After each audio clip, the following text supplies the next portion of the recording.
Hey YouTube family, Mr. Black Mamba 305 here with you again, and here to do another fun-filled video and informational packed video. Before we go ahead and start the video and get to the topic at hand, I just want to say thank you for all the subscribers that I have, and for those who haven't been subscribed to the channel, please go ahead, like, subscribe, and share. If you really want to support the channel, give me a super like. I think it's a super thanks or super like on the channel. I really appreciate that. And as you guys can tell by the topic, guys, now we're going to be talking about red dots on pistols. Not red dots on rifles, but red dots on pistols. The pros and cons, and is it for you or is it not for you? Me personally, I think I am going to try to start get into it, but as for now, I have not made that leap yet. I do have red dots on like 22 pistols, as you guys know. If you guys have seen my channel before, I shoot a lot of 22. I love the 22 caliber. My favorite calibers are probably 22 and 308. I can't, right? It's from one extreme to the other, like tiny to big. But it is what it is. That's what I like, and it's what it is. And again, I don't have any firearms that I use red dots on. I said besides the 22s, and one such firearm is this. This is the Ruger Mark IV Tactical, and as you can tell, tactical has Picatinny rails everywhere, and I just put a Pinty rail on it. It's just for 22 planking, so I didn't go too crazy with it. This one does have a Picatinny rail on top, so it's not one of those that comes with like the little screw down, like RMR, anything like that.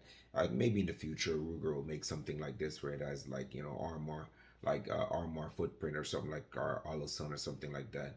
I see at SHOT Show this year. I think Taurus came out with a Taurus TX22 compact where you can actually put like Olosun red dot on it. Ruger is still kind of a little bit behind the skew, and they're still using Picatinny rails. But for me, that works just fine. This one, I take it out to planking, and when I do use this one, I'm still pretty accurate with this with the iron sights. But it's pretty decent when I use the red dots. I don't have to search for those rear sights mixed with the front sight post to get in my target. I can just point on the target, hit and click. So again, we're going to talk about some of the pros and cons. I do have firearms that are optic ready, such as the Canik Rival SFX, and this is in Canik Gray, and this is an amazing pistol, and I can just imagine if I put a red dot on this, how much more amazing it is. All firearms have been safety checked, guys. I've safety checked all of them before. Safety is a must, and it is a priority on this channel. So this one does come with different optic plates in it, and you can see the screws there that you can mount those plates and put on your different footprints of red dots that you want to use. So I do have firearms that do take this. I think I have 2 or 3 firearms that do take optics. I just haven't leapt into that yet.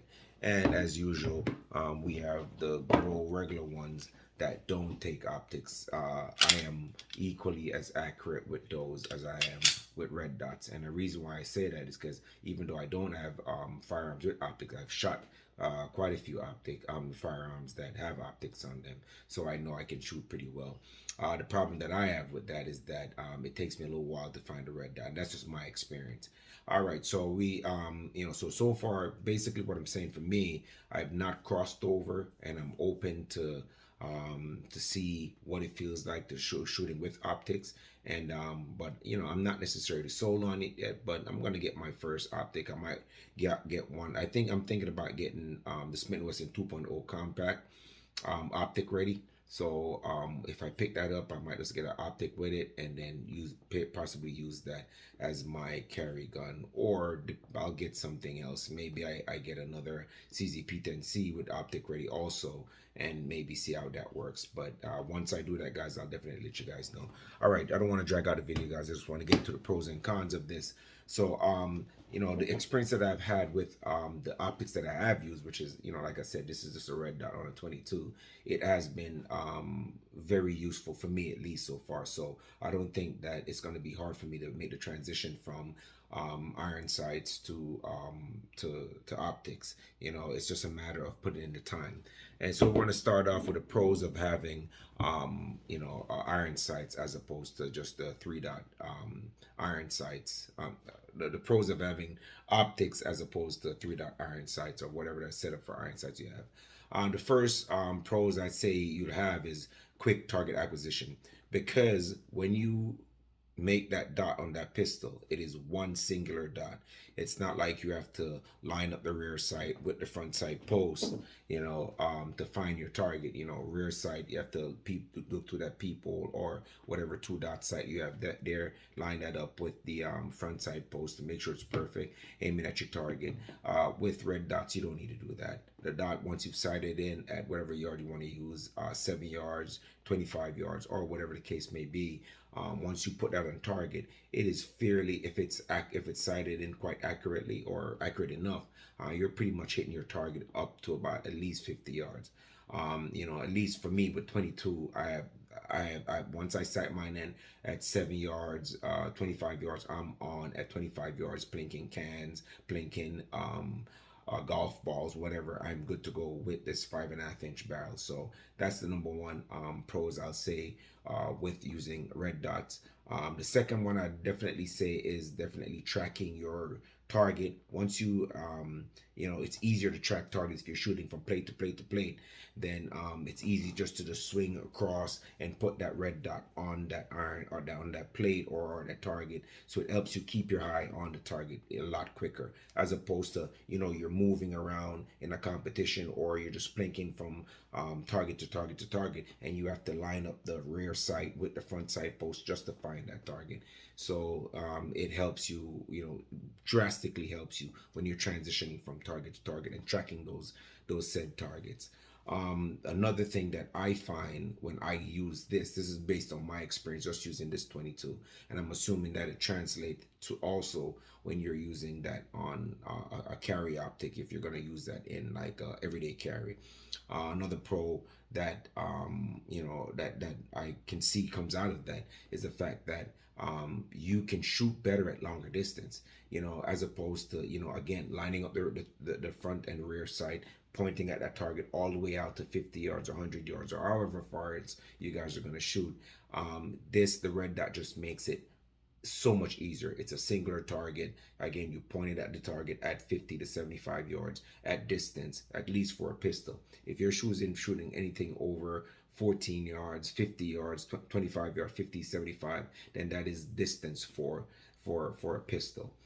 So I think it makes it a lot easier to put that dot on that target and keep it on that target without having to line up both sides to shoot that target at distance. The next one is just focusing. If you have poor eyesight and you can't really, because if you guys notice that when you look through a firearm and you're lining up the rear with a front side post, sometimes your ocular vision changes. If you're looking at the foreground and then you're trying to line this up, it changes back and forth. As with a sight, whether the RMR, red dot, or something like this, you really don't have to do that. You do have to look far out to see it, but then that dot is on that target, and it's an easier transition when it comes to your eyes are focusing on the target. So that's definitely another pros when it come to that. Another one I'd say would be like probably situational awareness, where once you look through, a lot of times you're using iron sights and you're using iron sights, you pretty much have to take your eyes off that target, and then you're just kind of like searching for the front and rear side, and then you have to search for the target. As with red dots, especially if they have one of those larger windows, and again, this firearm has been safety checked, guys. I have safety checks, so don't think that if you see me swinging around, so it is good to go. Okay, just to make sure everybody know. So if you are swinging, I was always talking about situation awareness. So if you have one of those RMR footprint types, red dot, and you are as a big window, then you really don't have to focus on on losing a part of the target down range. You can just point it, and if it has a big window, you can see so much more of the area that you're looking down to see it. And because the dot is in the middle of that circle, so it encompasses more of your target, so you can shoot at that target more accurately. The next one is manipulating your firearm. Now with this one, I'm not gonna, obviously the way it's set up, the barrel, the way this is set up, it's fixed on the top, not like a firearm where you have to rack the slide, stuff like that. But if you do you get shot, if you're in a shootout or you're in a shooting situation, you get injured with one arm, and then you have a red dot here, then it's easy to just like manipulate it. If this is a desk, you could just rack the slide and rack another round. If you put another magazine, rack the round in, and then you're good to go. So it's easier for a one-hand manipulation if you're using like a red dot. And then like I said, it's just so much more easier when you're focusing on other targets, and a red dot is so much more easier. So there's a lot of pros to having a red dot. One thing I want to say, that if you guys are gonna use red dot, don't just put it on a firearm simply because you see everybody else doing it. Do it, and then make sure that you get the amount of practice that is necessary to shoot that firearm effectively. Because a lot of times I've seen videos where guys are saying, "Oh, I get a red dot," and they're shooting it, and they can't, and they're just searching around to find a red dot. And guys, that comes with practice. Everything comes with practice. If you want to be a world-class shooter, you're not just going to get up one day, go out, and then you just start shooting like Jerry Miculek or Lena Miculek. You're going to have to put time into it. If you're going to carry your firearm to defend your life, then you're going to have to put time into it. And you're going to have to do the same thing. Dry firing at home, just pulling from the holster and onto your target and trying to find that muscle memory that keeps you pointed in the right direction all the time. Now, guys, when you get in a situation where there's a life and death situation, or you have to defend yourself, remember, all that stuff sometimes goes through. Give me 1 second. I'm sorry, guys. All that stuff is gonna go out the window, and trust me, it's not gonna be as easy as you think. You can have 1,000 hours and you're a professional at something, or 10,000 hours and makes you a professional at something. When you get in a certain situation, guys, believe me, you are going to definitely fumble the ball. So it takes a lot of practice, a lot of shooting. And just I'm on this topic already, guys. If you purchase any firearm, don't just purchase the firearm, put it in your bag, and think that you're good to go. You need to go to the range and practice a lot with any firearm that you are going to fire. Any firearm that I have that I consider something that I'm using for self-defense on the road or concealed carry, believe me, I have at least 300 rounds through them. All right. I'm not gonna put something that hasn't been worked in before I risk my life on that. All right. So now we're gonna jump into the cons. I'm gonna try to keep this video under 20 minutes. So cons. Now, the thing now, once you move from iron sight, I'm pretty decent with iron sight. I'm a pretty decent shot, and that's probably why it's taken so long to make the transition. So I've been using iron sights for as long as I can remember. Again, safety check again, guys. Firearms. I've been safety checked before this video. I've been using iron sights for so long, guys. Listen, I'm so used to it. If it's not broken, I really don't want to fix it. But this is the age of optic ready firearm. Everybody's coming out with optic ready stuff, so I'm definitely going to join that. And not because I'm a follower, but because you kind of want to move with the time, especially if you're a firearm reviewer and you love firearms, you love everything that goes with it. So yes, I'm going to get into that. But some of the cons with the red dot now is, once you have that dot, you have to start practicing with it, because the cons are, if you put a light on your firearm and you don't practice with it, the situation arises where you have to go ahead and use that firearm. Guess what? All right, you are going to be searching for that dot, and on top of that, your enemy or your adversaries out there popping shots at you, and you are there searching for that red dot, to find it. So you need to practice before you take that out. If you just go out there, you can't find that dot, you might as well be throwing rocks, man. So that's one of the cons as it comes to it. Another con is, red dots are battery operated. And a lot of the good companies like Trujicon, with RMR or whatever, or Holosun, they make their firearms and their batteries to last a very long time. I think the RMR lasts 4 months or 4,000 hours or something like that, something ridiculous. So if you shoot that a lot, when it's time to pretty much change that. But you have to consider that if in a situation where that red dot covers up your iron sights and it totally conceals your rear sight, and you can't line that up, and that battery goes dry on you, and you're in a situation where you have to defend your life, it's pretty much spray and pray. You're not necessarily sure where you're shooting, you're just kind of shooting the wrong direction, or shoot in that direction, and you don't want to be shooting randomly and having bullets go all over the place. So You know, so think, definitely think about that. Lot again, like I said, a lot of modern optics, you know, they the battery life are pretty long, you know. So if you go with anything, I don't think EOTech makes anything for pistols, you know, mostly for carbines and rifles and stuff like that. But consider the battery life as a con.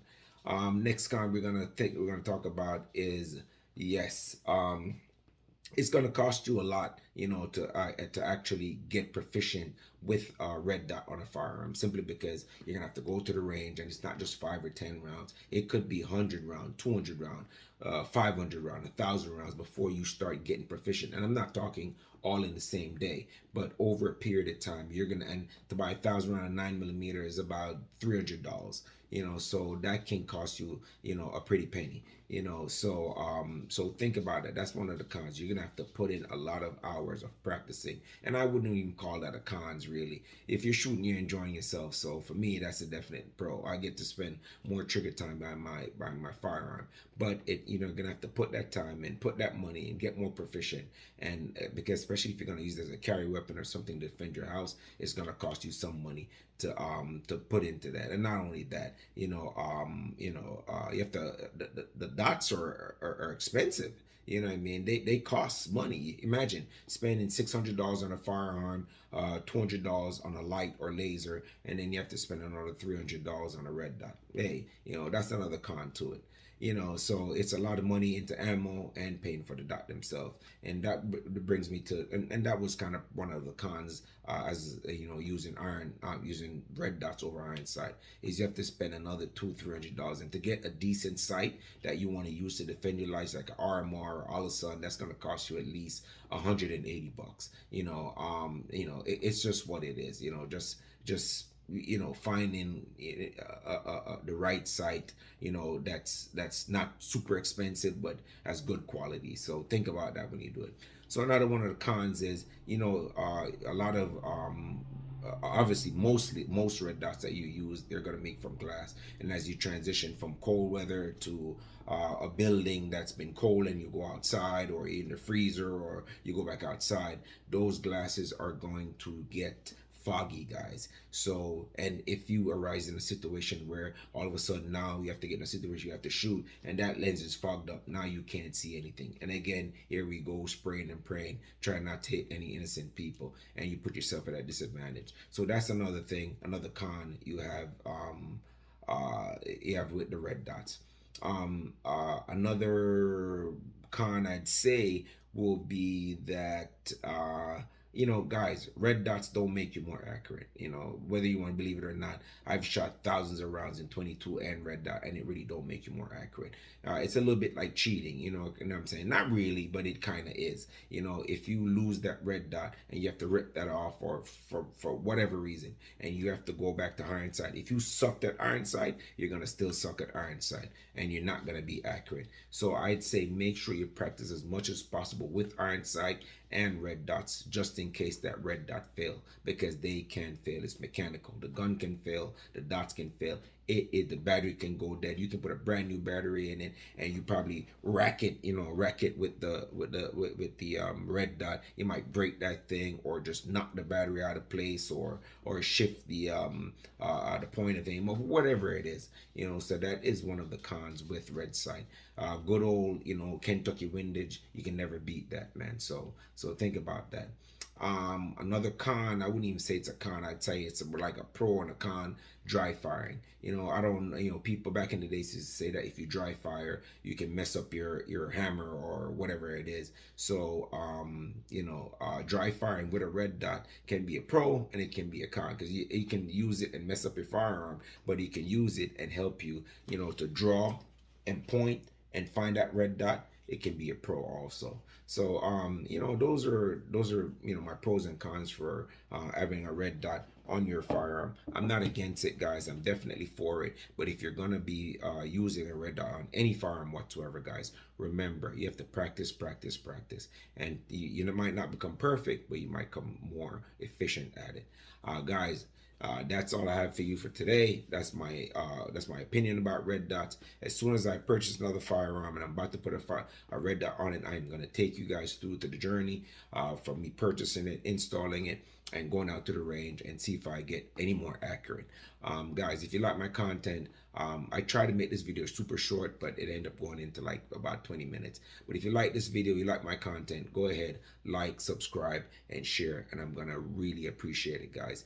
Thank you guys for watching my channel. My goal this year is to have 10,000 subscribers. If you guys can help me do so, please go ahead and do so. I'd really appreciate it. Mr. Black Mamba 305, signing out.